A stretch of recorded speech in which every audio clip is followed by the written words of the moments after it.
Welcome everyone. Today I'm going to discuss about the macroeconomics concept, and in this concept I'm going to discuss about many important factors and aspects which is relevant for our economy. Especially I do discuss about exchange rate and international finance. Why it matters: exchange rate and international finance. Exchange rate, the price of one currency expressed in terms of unit of another currency. What does it means? It have a strong or weak dollars. What are the implications of fluctuations in exchange rate? In exchange rate is a price, that is the price of any currency in terms of another currency, and so we can analyze it with the tools of supply and demand. The foreign exchange market, most countries have their own currencies but not at all.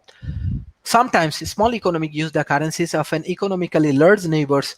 Ecuador, El Salvador, Panama all use the US dollars.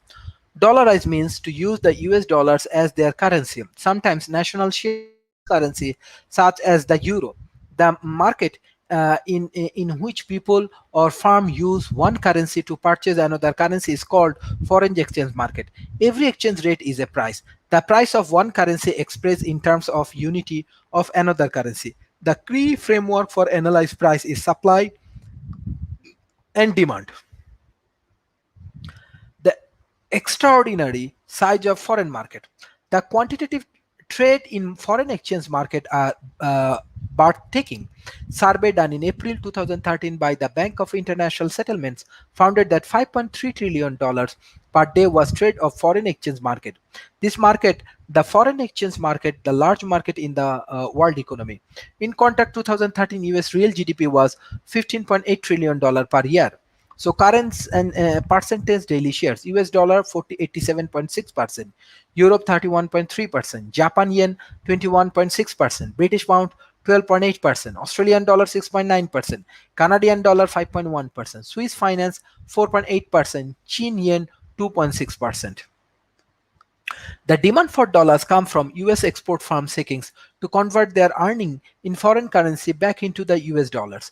Foreign currency converting their earning in a foreign currency back in the US dollar. Foreign investors seeking to make financial investment in the US economy. On the supply side of the foreign exchange market for the trading of US dollar are the foreign firm that have sold important in the US economy are seeking to convert their earning back to their home currency. US tourists abroad. US investors seeking to make financial investment in foreign economy. Demands and supply of currency in the foreign exchange market. Financial investment that cross international boundaries and require exchanging currencies are also divided into two categories. Foreign direct investment, purchasing more than 10% of a firm or starting a new enterprise in another currency. Portfolio investment, an investment in another country that is purely financial and does not involve any management responsibility. An internal investor who expect that in the future a British pound will buy $1.6 in US currency instead of current exchange rate of $1.5 may hope for the following chain of event to occur. Take $24,000 in US currency, convert it to $16,000 in British currency. Exchange rate of pound, exchange rate of $1.5 to $1.6.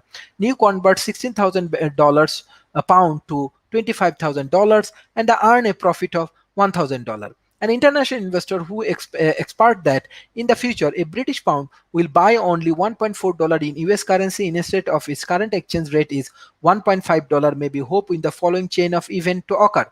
Take 20,000 pound in a British currency and convert it to 30,000 US dollar currency. Exchange rate for pound from $1.5 to $1.4. Then now convert 30,000 back to the approximately 21,429 and earn a profit of 1,429 pound.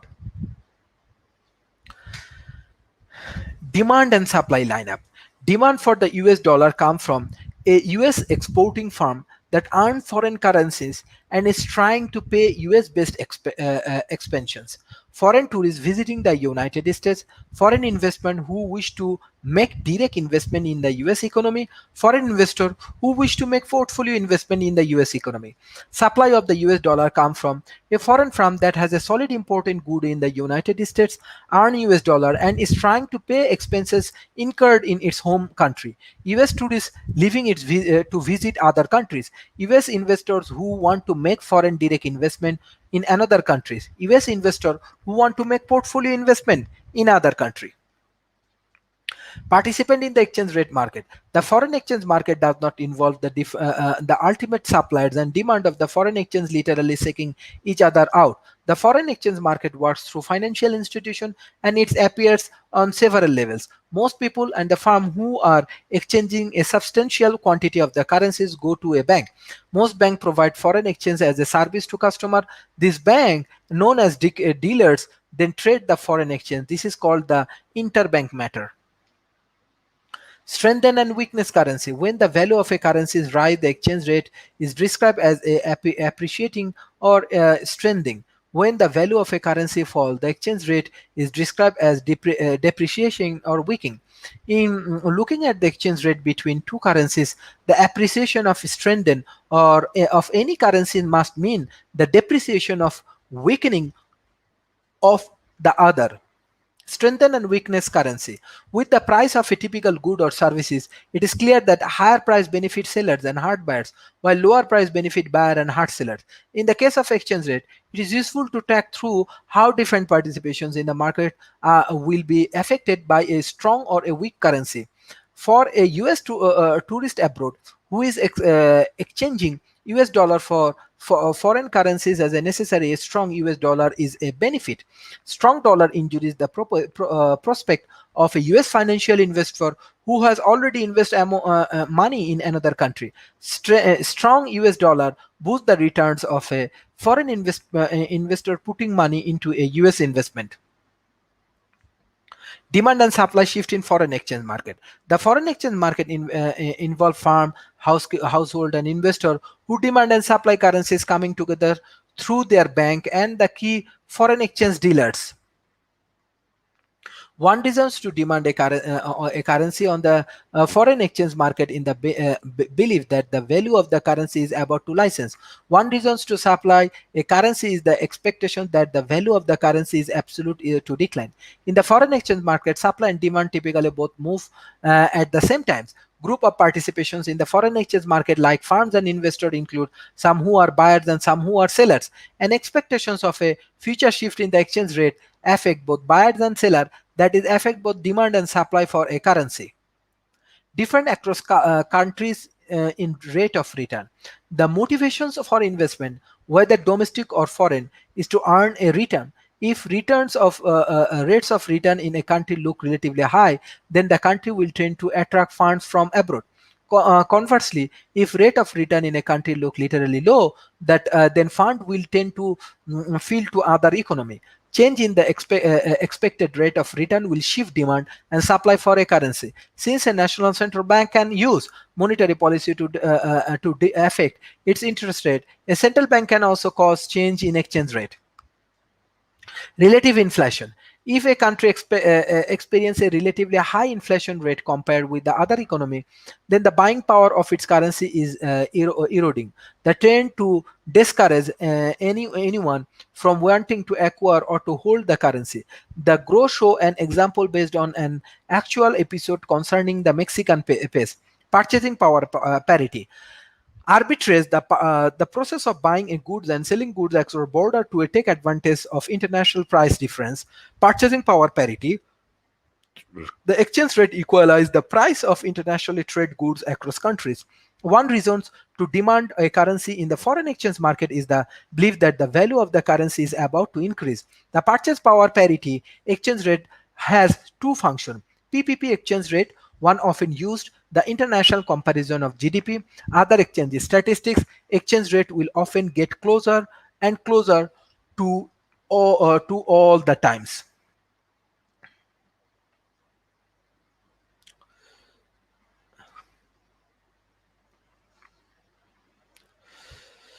So purchasing power parity. A central bank will concerned about the exchange rate of three reasons. Number one, movement of the exchange rate will affect the quantity of aggregate demand in an economy. Number two, frequently substantial fluctuations in the exchange rate can disrupt international trade and cause problem in a national banking system. Number three, the exchange rate may contribute to an unsubstitutional balance of trade and the large inflow of international financial capital. Foreign trades in a goods and service typically involve incurring the cost of production in one currency while receiving revenue from sales in another currency. Function of exchange rate. Exchange rate can inflict a greater deals in the short runs. One of the most economical disruptive effect of exchange rate fluctuation can happen through the banking system. This process of barrier is a foreign currency and lending in a domestic currencies can work just fine as long as the exchange rate does not shift. Exchange rate policy. National need to think about the what exchange rate policy that should adopt. Exchange rate policy come in a range of different form. Floating exchange rate. A policy while allows the foreign exchange market to set exchange rate in refer to as a floating exchange rate. The US dollar is a floating exchange rate, as are the currencies of about 40% of the currencies in the world economy. Movement of floating exchange rate have advantage. All prices of the goods and services rise and fall throughout a market economy as demand and supply shift. Using soft plays and hard plays. A government intervenes in the foreign exchange market when the exchange rate is of its currency is different from what the market would have been produced. This is establish a pace. A soft pace is the name for a exchange rate policy where the government usually allow the exchange rate to be set by the market. If the exchange rate seems to be moving rapidly in one direction, the central bank will intervene in the market. With a hard press exchange rate policy, the central bank set a fixed and unchanging value for the exchange rate. A central bank can implement soft pace and hard pace policy. When a country decided to alter the market exchange rate, it faces a number of trade-offs. One concern with place exchange rate policy is that the employ of country monetary policy is no longer focused on controlling inflations or shortening recessions. Another issue arising when a central bank intervenes directly in the exchange rate market, a central bank that causes a large increase in the supply of movie is also rising on inflationary surge in aggregate demand.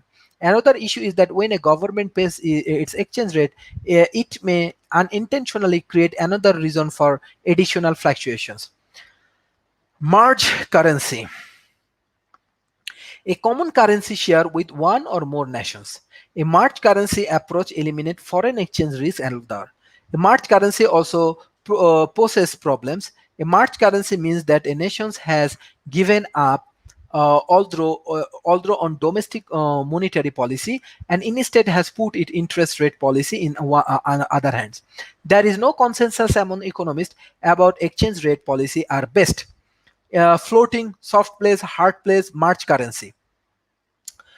Quick overview. What we learned from this session. What is the foreign exchange market? What are the different types of investment? What is the exchange rate when currency increase? Who benefit from a strong currency? What are the factors that cause the demand and supply?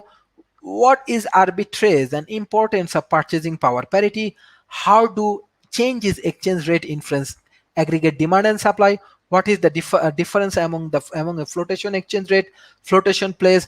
What are the trade-offs that comes with the floating exchange rate and the self place? These are the most important factors that we understand and that we understand from the economical aspect. So if we can understand the economical aspect in an effective way, that time we can take some measures and we can help to our audience. If you have any kind of question, you can ask me. If you have any kind of things you want to learn from our organizations, you directly can communicate with us. Thank you everyone for joining today's sessions.